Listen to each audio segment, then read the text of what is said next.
Awami League BNP তো কখনো প্রতিশ্রুতি দেয় না যে তারা ক্ষমতায় আসলে তারা শরিয়া আইন প্রতিষ্ঠা করবে। তারা তো দেয় না, তাহলে তাদেরকে ভোট দেন কেন?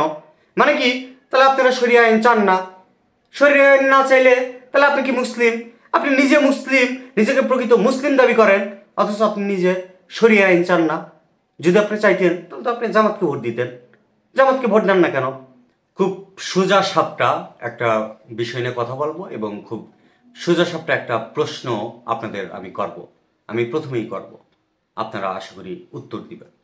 সেটা হচ্ছে, বাংলাদেশ 91% মানুষ এদেশে মুসলিম। তাহলে বাংলাদেশে যে রাজনৈতিক দলগুলো আছে, বিএনপি, আওয়ামী লীগ, জামাত, আরও অন্য অন্য ইসলামিক দল, আরও অনেক মতাদর্শের দল আছে, এদের মধ্যে ইসলামিক দলগুলোর ভোট এত কম কেন? আপনারা আমাকে উত্তর দিবেন। বাংলাদেশে 91% যারা মুসলিম আছে তারা তো নিজেদের সবাইকে নিজেরা মনে করে যে আমরা এক একজন প্রকৃত মুসলিম। যদি তারা এক একজন নিজেকে প্রকৃত মুসলিম দাবি করে এবং জামাত ইসলাম এবং অন্যান্য যে ইসলামিক দলগুলো আছে যদি তারা মনে করে যে তারা ইসলামের প্রতিনিধিত্ব করে, তাহলে তাদেরকে এরা ভোট দেয় না কেন? সমস্যা কোথায়? সমস্যা তাহলে কোথায়? যে তাহলে কি আপনারা প্রকৃত মুসলিম না? আপনারা নিজেদেরকে মুসলিম ভাবেন না? নাকি সমস্যা আর একটা, যে আপনি ভাবেন যে এরা ইসলামের কথা বলে কিন্তু এরা আসলে ইসলামের প্রতিনিধিত্ব করে না? মানে কোনটা? আপনারা অবশ্যই আমাকে জানাবেন। যদি এরা ইসলামের প্রতিনিধিত্ব না করে থাকে, যদি নিজেরা দাবি করে যে এরা ইসলামের প্রতিনিধিত্ব করে, তাহলে এদের ব্যাপারে কোনো কথা বলতে গেলেই আপনারা কেন গায়ে টেনে নেন? এদের কথা বলতে গেলে আপনারা কেন বলেন এটা তো আল্লাহ রাসূলকে নিয়ে হয়তো কেউ বড় সাহস দেখাচ্ছে, কটূক্তি করতেছে, আপনারা হুঙ্কার ছাড়েন। আবার কেন হুঙ্কার ছাড়েন? আপনাদের নির্বাচনের ব্যালটে এই ভোটগুলো কোথায় যায়? আপনারা ভোট দেওয়ার সময় জামাতের কয় শতাংশ ভোট বাংলাদেশে? আমরা জানি, আমরা দেখেছি জামাতের কয় শতাংশ ভোট আছে। বা অন্যান্য যে ইসলামিক দলগুলো আছে ওগুলো বাদই দিলাম, ওগুলো তো অস্তিত্বই নাই। এখন বিএনপি, আওয়ামী লীগ, জাতীয় পার্টির যে ভোট ব্যাংক আছে সেটাও তো জামাত ইসলামের নাই। তাহলে জামাত ইসলামের রাজনীতি কি নিয়ে? যদি ইসলাম নিয়েই হয়, বিএনপি, আওয়ামী লীগ এদের রাজনীতি তো ইসলামিক মতাদর্শের রাজনীতি না। আপনাদের একটা জিনিস বুঝতে হবে, জামাত কি চায়? জামাত শরিয়া আইন চায়। জামাত বলে যে তারা শরিয়া আইন প্রতিষ্ঠা করবে। আপনারা মুসলিম, সবাই মুসলিম, 91% মানুষ এখানে মুসলিম, তাহলে কি আপনারা শরিয়া আইন চান না? আপনারা যদি শরিয়া আইন চান তাহলে আপনারা আওয়ামী লীগ বিএনপিকে কেন ভোট দেন? আওয়ামী লীগ বিএনপি তো কখনো প্রতিশ্রুতি দেয় না যে তারা ক্ষমতায় আসলে তারা শরিয়া আইন প্রতিষ্ঠা করবে। তারা তো দেয় না, তাহলে তাদেরকে ভোট দেন কেন? মানে কি, তাহলে আপনারা শরিয়া আইন চান না? শরিয়া আইন না চাইলে তাহলে আপনি কি মুসলিম?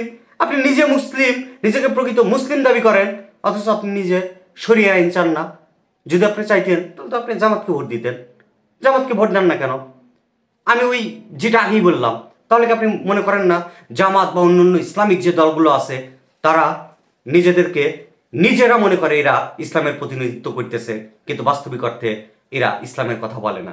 যদি তাই হয় তাহলে আপনারা আবার প্রতিবাদ করেন না কেন?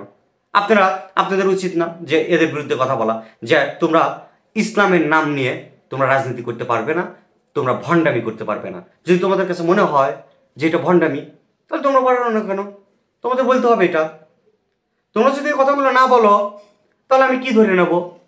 যে তুমি নিজেও একসাথে ইসলাম চাও, গণতন্ত্র চাও, সব চাও, আসলে তুমি কি চাও তুমি নিজেও বুঝতে পারতেছো না।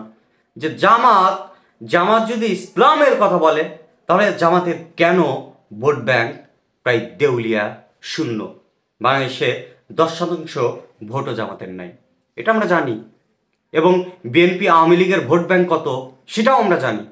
বাংলাদেশের সবাই প্রকৃত মুসলিম, 91% মানুষ মুসলিম, অথচ ভোট যায় সব আওয়ামী লীগ, বিএনপি, জাতীয় পার্টি। কেন ভাই? জামাত ইসলামিক দল তারা ভোট পায় না কেন? তাহলে আপনারা এটাকে কিভাবে দেখেন? আমি যেটা প্রথমেই বললাম যে আমার সোজা সাপটা প্রশ্ন, আমারও জানার ইচ্ছা, আপনি অবশ্যই জানাবেন। যে আপনি যদি শরিয়া আইন চান তাহলে জামাতকে আপনি কেন ভোট দিবেন না? জামাত তো শরিয়া আইনের কথা বলে। আর যদি আপনি শরিয়া আইন না চান তাহলে কি আপনি মুসলিম, নিজেকে মুসলিম মনে করেন, প্রকৃত মুসলিম হলে আপনি শরিয়া আইন চান না কেন? নাকি রাজনীতির সাথে ধর্ম আপনি এক করতে চান না? যদি না চান সেটাও জানাবেন, এবং সেটাও তাহলে সেটা নিয়েও আপনাদের কথা বলা উচিত। তাহলে জামাতের বিরুদ্ধে কেউ কোনো কথা বললে, ইসলামিক দলের বিরুদ্ধে কেউ কথা বললেই আপনাদের আর এটা বলবেন না, বা আপনাদের এটা বলার আর জায়গাও থাকবে না যে এদের বিরুদ্ধে কথা বললেই কেউ আল্লাহ বিদ্বেষী বা নবী বিদ্বেষী। এরকম কথা তো আপনারা বলতে পারবেন না। আগে আপনাদের ক্লিয়ার হইতে হবে। আপনারা ক্লিয়ার হন, আপনারা কি বোঝেন এবং কি বোঝাতে চান। এটা আমারও জানতে ইচ্ছে হয়, খুব বেশি করে ইদানিং জানতে ইচ্ছে করে। আপনারা অবশ্যই এটা কমেন্ট বক্সে জানাবেন। ধন্যবাদ।